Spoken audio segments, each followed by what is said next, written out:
My student, how are you? Are you fine? Fit and fine. स्वस्थ रहिए और मस्त रहिए और रसायन विज्ञान को आसान बना करके पढ़िए। आप लोगों को पहले भी कहा था किसी भी विषय को पढ़ने में बेटा एंजॉय लेकर के पढ़ना चाहिए, और जब पढ़ने में आपको एंजॉय आएगा, स्टडी में एंजॉय आएगा, तो फिर आपको वो चीजें बेहतर ढंग से समझ में आएंगी। ये क्लास हम लोगों का कक्षा 10वीं के लिए है, और आप लोगों को मैं बताया था कि ज्ञान की कहीं कोई सीमा नहीं होती। जिस क्लास से मिले उसी क्लास से उठा लीजिए। और बहुत सारी चीजें हैं, तमाम बच्चे ग्रेजुएशन तक चले जाते हैं, और जब वो 5वीं की किताब पढ़ते तो उनको लगता वाह इसमें तो बहुत अच्छी अच्छी चीज दिया है। अरे तो जब 5वीं पढ़ रहे थे तब क्या कर रहे थे? तो आपको 5वीं की चीजों को भी जो है पढ़ना चाहिए। किसी क्लास को ये नहीं करना चाहिए मेरा नहीं है, मेरे काम का नहीं है। हर नॉलेज आपके काम का है।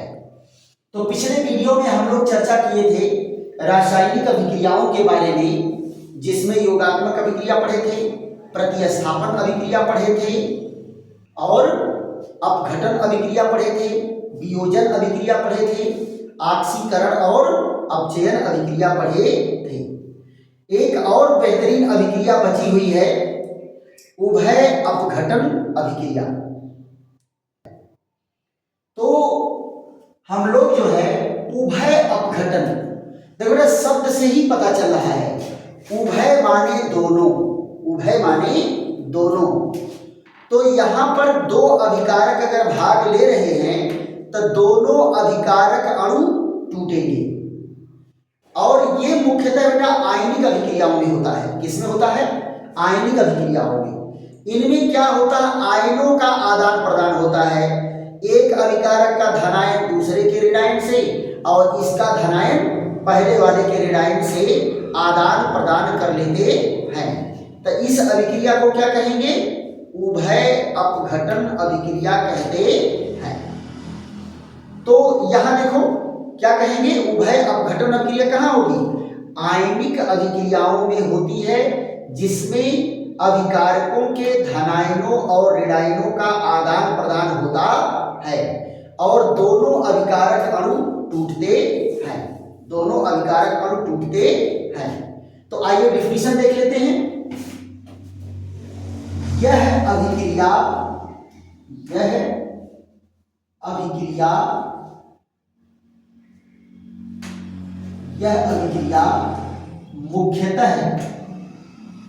मुख्यतः आयनिक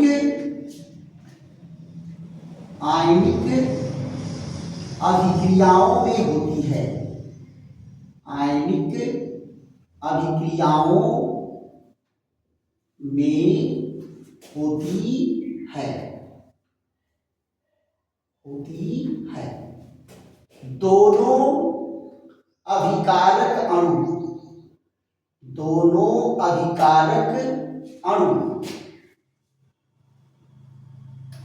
टूटते हैं, दोनों अभिकारक अणु टूटते हैं, और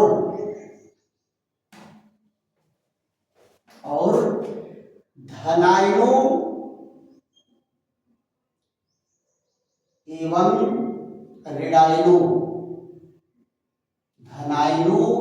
ऋणायनों का आदान प्रदान होता है। आदान प्रदान मतलब क्या होता है बेटा? लेन देन, आदान प्रदान होता है। उभय अपघटन अभिक्रिया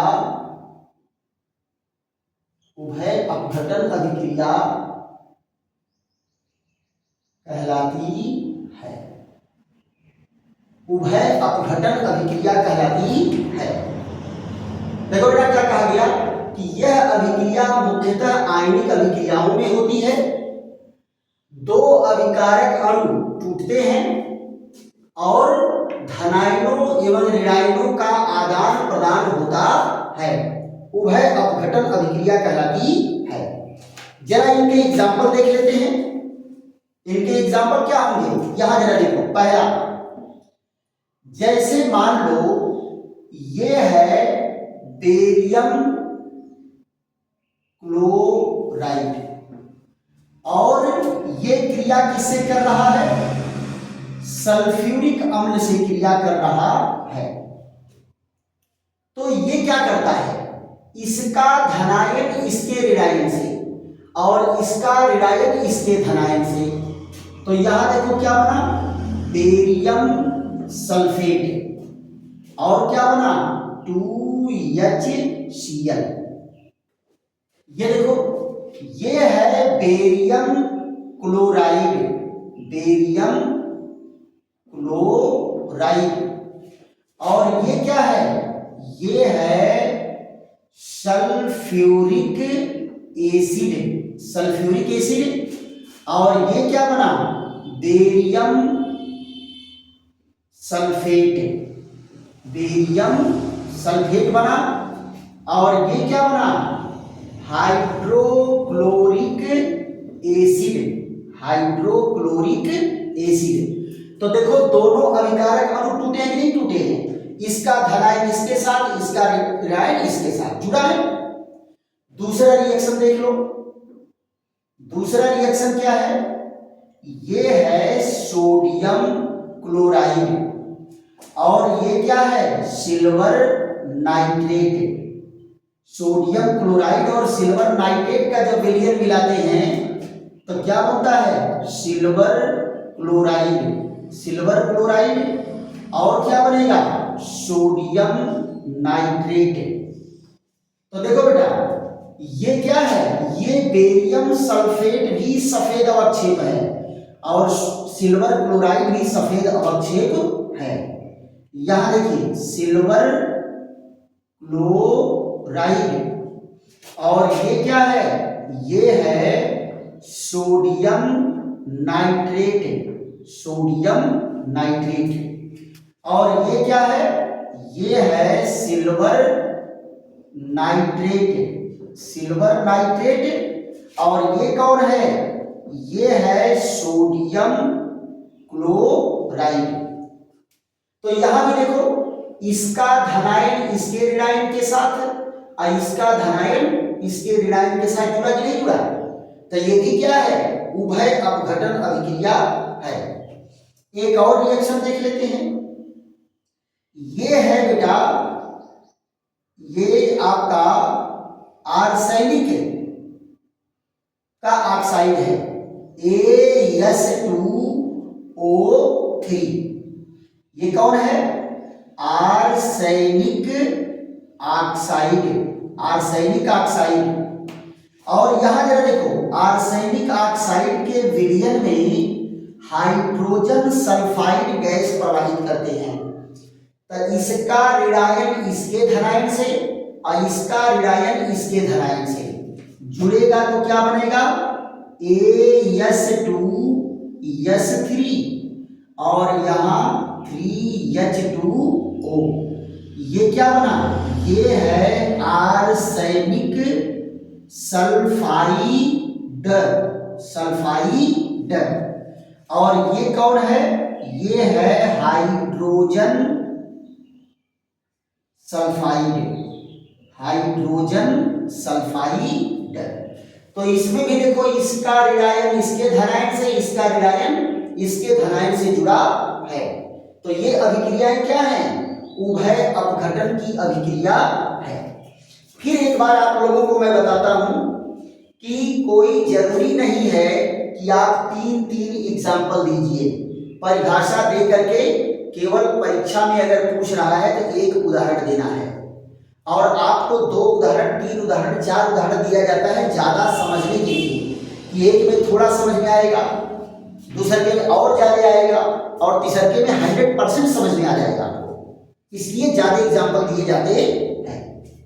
अब देखो बेटा, इस चैप्टर में 2 छोटी छोटी चीजें बची हुई हैं और आपकी बुक में दिया होगा, बहुत कठिन टॉपिक नहीं है। पहला क्या है, टॉपिक है संक्षारण।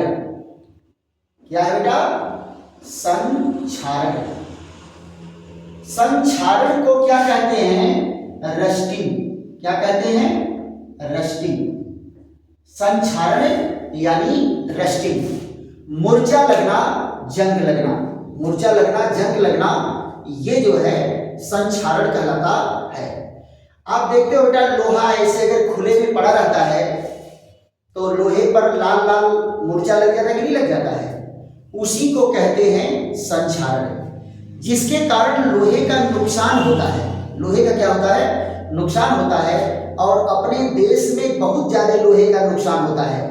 तमाम बस, कार जो ऐसे सड़क किनारे पड़े रहते हैं, सब मुरझा करके बेकार हो जाते हैं। लोहे के पुल हैं, वो सब जो है मुरझा लग जाता है, बेकार हो जाते हैं। आप घरों में जो जंगला वाला ग्रिल व्रिल लगवाते हैं, उसमें भी मुरझा लग करके उसको भी प्रभावित कर देता है। तो यहां पर जो देखो, संक्षारण कैसा होता है? लोहे में लाल रंग का संक्षारण होता है, लाल भूरा संक्षारण होता है। संक्षारण बेटा केवल लोहे में नहीं होता है, चांदी में भी होता है। कहाँ होता है? चांदी में। चांदी में संक्षारण कैसा होता है? काला होता है। संक्षारण कैसा होता है? काला होता है। देखो बेटा, पुराने जमाने में जब चांदी के सिक्के चलते थे ना, तो बुढ़ऊ लोग सिक्का बड़ा जो है व्यवस्थित करके रखते थे, और जब बरसात खत्म होती तो उसको निकलवा करके उसको सफाई करवाते थे, खूब रगड़ रगड़ करके उसको साफ करवाते थे, धूप में सेकते थे कि हमारा सिक्का फिर चमकने लगे। तो वो क्यों? क्योंकि उस पर काला काला रस्टिंग हो जाता था। उसका संक्षारण हो जाने के कारण उसकी सतह पर सिल्वर ऑक्साइड की परत जम जाती थी। और ये लाल भूरे रंग का जो जंग है, ये क्या है? ये आयरन का ऑक्साइड है। किसका ऑक्साइड है? आयरन का। तो काला संक्षारण के कारण चांदी खराब हो जाता है, इसके संक्षारण के कारण लोहा खराब हो जाता है। ये बेटा जो तांबा है, तांबा में किस तरह का संक्षारण होता है? हरे रंग का। तांबा पर जो रस्टिंग होती है उसको आप ग्रीन कलर की रस्टिंग देखेंगे। तो ये मेटल के लिए जो है बहुत ही बुरा है। और ये अक्सर नम वातावरण जब पाएगा या अम्लीय वातावरण पाएगा तो ये प्रोसेस होता है। तो छोटा टॉपिक है, इसको खूब ढंग से आप लोग पढ़ लेंगे और बहुत कठिन नहीं है। और रस्टिंग से बचने का उपाय आप जानते ही हो। लोहा का ग्रिल है तो उसको खूब पेंट उंट कर दो, उस पर ग्रीस लगा दो, तेल लगा दो, है ना? फिर उसका गैल्वेनाइजेशन करके जो है उसका कलई कर दो उसके ऊपर। तो ये सारी प्रक्रियाएं जो हैं उसको संक्षारण से बचाने की होती है। एक और बेटा इसमें छोटा सा टॉपिक है इस चैप्टर में, और उसको क्या कहते हैं? विकृत गंधिता। विकृत गंधिता। यहां देखो, विकृति गंधिता। विकृत गंधिता, बल्कि ई का मात्रा नहीं रहेगा, विकृत गंधिता। विकृत गंधिता क्या होगा बेटा? ये भी 4-5 लाइन का थ्योरेटिकल है, 4-5 लाइन का थ्योरेटिकल है। जरा इसको समझो, सब लोग जान रहे हैं विकृत गंधिता क्या होती है। तुम्हारी अपनी भाषा में बताना है। खाना का बसिया जाना। खाना का बसिया जाना क्या है? विकृत गंधिता कहलाता है। अच्छा ये बताओ, जो खाना बासी हो जाता है उसमें से गंध नहीं आने लगती है, महक नहीं आने लगती है, बदबू नहीं करने लगता है। और शादी विवाह में आप लोग देखते हो कि बहुत ज्यादा खाना बच जाता है तो उसको लोग जो है कहीं घूरा उड़ा पर फेंकवा देते हैं, और जहां फेंके रहते हैं ना 3 दिन तक बदबू करता है, वही बेटा विकृत गंधिता है। जब तेलीय पदार्थ यानी ऐसा खाना जिसमें तेल और ज्यादा पड़ा हो, घी ज्यादा पड़ा हो, अगर लंबे समय तक उसको रख देंगे तो बहुत सारे जीवाणुओं के संपर्क में आ जाता है, और जीवाणु के संपर्क में आकर के क्या होगा? उसका ऑक्सीकरण हो जाएगा। क्या हो जाएगा? ऑक्सीकरण हो जाएगा। और ऑक्सीकरण के कारण उसका डिकम्पोजिशन हो जाता है, जिसमें बदबू आने लगती है, जिससे उसमें क्या है? बदबू आने लगती है। और नहीं तो आप देखते होंगे जब उसका ऑक्सीकरण करेगा, डिकम्पोज करेगा ना, तो बहुत सारी कार्बन डाइऑक्साइड गैस बनती है। और दाल में से और सब्जी में से क्या है, बुझ बुझ बुझ बुझ बुझ बुझ बुझ बुझ बुझ बुझ बुझ बुझ करके गैस बन करके एकदम झाग के रूप में ऊपर दिखाई देने लगता है। तो इसको क्या कहते हैं, विकृत गंधिता।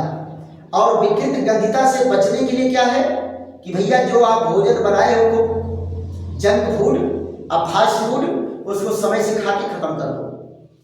समय से खा के खत्म कर दो, या तो भाई ऐसे जगह पर रखो जहां उसमें ऑक्सीकरण की क्रिया न हो। उसको बहुत ज्यादा अगर तो नहीं है, नहीं तो फ्रिज व्रिज में रख दो तो थोड़ा देर तक वो रुक जाएगा, है ना। देखो बेटा, एक चीज आप लोग देखे होंगे कि खाने वाली चीज के संपर्क में ऑक्सीजन अगर जा रहा है तो उसको खराब कर दे रहा है। तो ऐसा किया जाए कि उसमें ऑक्सीजन रहबे न करे, ऑक्सीजन उसके पास न जाए। तो खाने वाली चीज को ऐसे जगह पर रखो जिसमें से ऑक्सीजन निकाल दो और बाहर से ऑक्सीजन जाने न पाए। तो ना ऑक्सीजन जाएगा तो खराब होगा, पड़ा रहेगा आराम से लंबे समय तक, 1 महीना 2 महीना पड़ा रहेगा। तो इस तरह से बेटा जो है फूड मटेरियल का प्रिजर्वेशन किया जाता है, संरक्षण किया जाता है। अब आप जरा देखो, दुकान पर आप लोग, बड़ा लविंग आइटम आप लोगों का है, जब मम्मी पापा पैसा देंगे तो क्या करेंगे, या तो कुरकुरा खरीदेंगे या तो चिप्स खरीदेंगे। अब कुरकुरा और चिप्स खरीदते हैं तो कभी देखे हैं कि उसका पैकेटवा फूला काहे रहता है, ऐसे दबाते तो पक पक पक पक, और रहेगा उसमें चिप्स इतना, अब फूल के डब्बा रहेगा इतना बड़ा है, और तुम खड़खड़ खड़खड़ करते लाओगे खुश होकर के, और देगा कितने का, 10 रुपए का, है ना। पेट के कोने में पता नहीं चलता। अच्छा ये बताओ, 10 रुपए का तुम अगर चिप्स खा लिए या कुरकुरा खा लिए तो कुछ आपको पेट में मालूम होता है? कुछ नहीं मालूम होता है। तुम लोगों को बहुत मालूम होता होगा, भैया हमको तो नहीं मालूम चलता कि पेट में कहीं कुछ पता चल रहा है, गटैये तक अटक जाता है, आपके गले में ही रह जाएगा। तो कहने का मतलब है कि इतना बड़ा जो फूला हुआ रहता है, तो क्यों फूला रहता है, ध्यान दो बेटा। चिप्स के पैकेट में से, कुरकुरे के पैकेट में से क्या किया जाता है, ऑक्सीजन को निकाला जाता है, और उसमें कौन सी गैस भरी जाती है, नाइट्रोजन भरी जाती है ना। तो क्या कहेंगे, याद देखो, चिप्स के पैकेट में से ऑक्सीजन निकाल कर नाइट्रोजन भर देते हैं। नाइट्रोजन भर देंगे बेटा, ऑक्सीजन निकाल के नाइट्रोजन भर देंगे।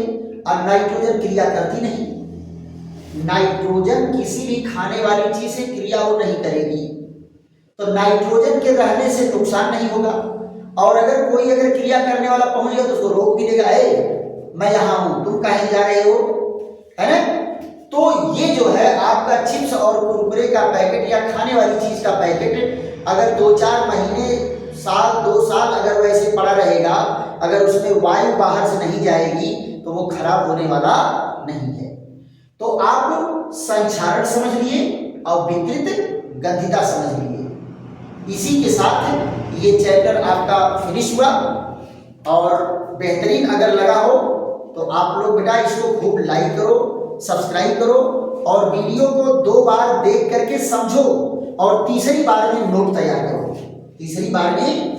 तैयार करो, और खूब शेयर करो, खूब लाइक करो और कमेंट करो। थैंक यू, धन्यवाद।